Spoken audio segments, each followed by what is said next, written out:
Yo, Wagwan everyone. So I'm doing a very interesting comparison video today. Nothing too long. I just been thinking about it a little bit since I've been fresh off my 3-year hiatus of One Piece, and I'm currently in the process of catching up with the manga essentially, because the plan is to do some One Piece content, One Piece reviews on the channel once I catch up. I'm currently on chapter 920, so yeah, fun times. But today's video is a very interesting one. IMU-sama, you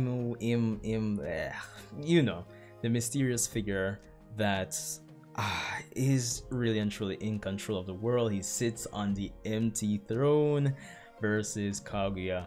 Of course, it's not a versus battle in the typical combat fashion, but just their execution and why I feel IMU or Im, you get the idea, why he works in One Piece and Kaguya did not work for Naruto. Of course, be sure to rate, comment, subscribe. We're on our way to 1,000 subscribers. So yeah, enjoy the support. Of course, shout out to the new and returning subscribers.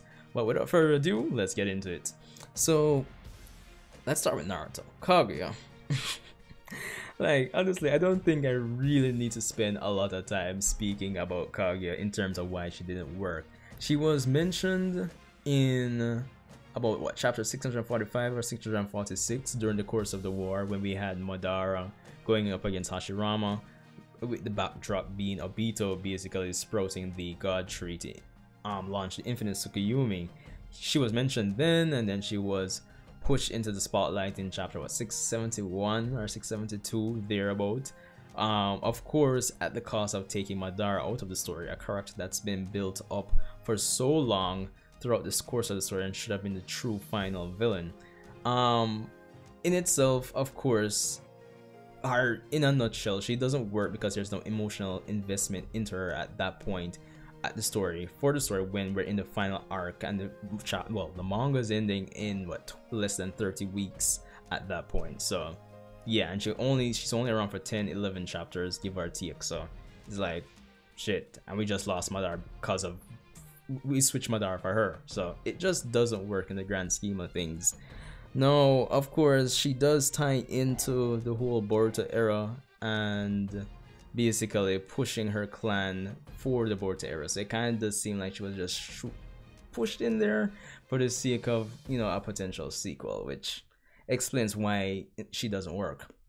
Now, IMU-sama, he's also never truly hinted at before before what, chapter 908, 909, give or take, thereabout.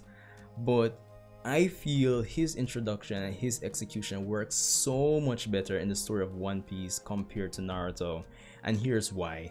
The whole story of One Piece, the whole culture that Oda has built up where the world government is concerned, it also for the most part, it supports the notion that there would be a hidden shadow figure that's actually in control. The world government that shuns or turns their eye at the inequalities and the injustices and basically all the slavery that the celestial dragons are basically promoting. The fact that they have a hidden figure on the empty throne that's supposed to support the notion that there is no one true ruler of planet Earth, at least. Crazy, I know. But that all persons are equal. The fact that IMU exists supports the culture that the world government, the celestial dragons, it supports the culture that they have built up, so it basically works. It supports the whole culture that One Piece as a whole has built up, where the major antagonist of world government is concerned. So that's why I feel one of the reasons IM basically works. And at the same time, it's not like this character being introduced out of the blues like this takes away the investment or takes away the screen time that the current antagonist that we're emotionally invested in is concerned. So it's like a win-win situation. We have a character that supports the culture of what the current antagonists are about, and we don't necessarily lose screen time or seeing our favorite antagonists that have been built up for 900 plus chapters already. So you get what I mean? It's more like a win-win situation. So that's essentially in a nutshell why I feel he definitely works more for One Piece. And I'm sure there are more than likely other reasons. Maybe some other YouTuber has, you know, dissected it and really expressed why he works. But I think at the core of it, those two reasons are like comparatively speaking with Naruto, it's like One Piece built up things for a character that we never suspected would exist based on how everything has been built up from chapter 1 or episode 1 up until that point. Within the story of Naruto, Kaguya,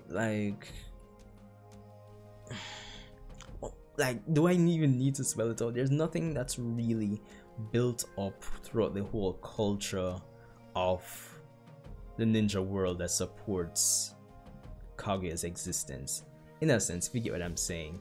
Because the central figure where things are concerned outside of Madara was Hagoromo the Sage of Six Paths. So if he ended up being like the final villain, it would have been bad and not so bad then. Still kinda bad, but still better than Kaguya. So yeah, but that's why what I think, comparatively speaking, why Kaguya falls way short of like IMU or IM in One Piece. So yeah. But anyway, let me know what you guys think about this. Just a little ramble of my, it's just like I was just mids in it in my head, and I'm like, say, yo, let me just kind of just turn things on and talk about it a little. I gotta search here. But yes, Andrew Uchiha, let me know what you thought. Of course, if you're a One Piece fan, let me know if you're looking forward to me doing One Piece content on this channel, and leave a like if you enjoyed this little comparison. But anyway, Andrew Uchiha here, rate, comment, subscribe, and I'll see you guys in the next one.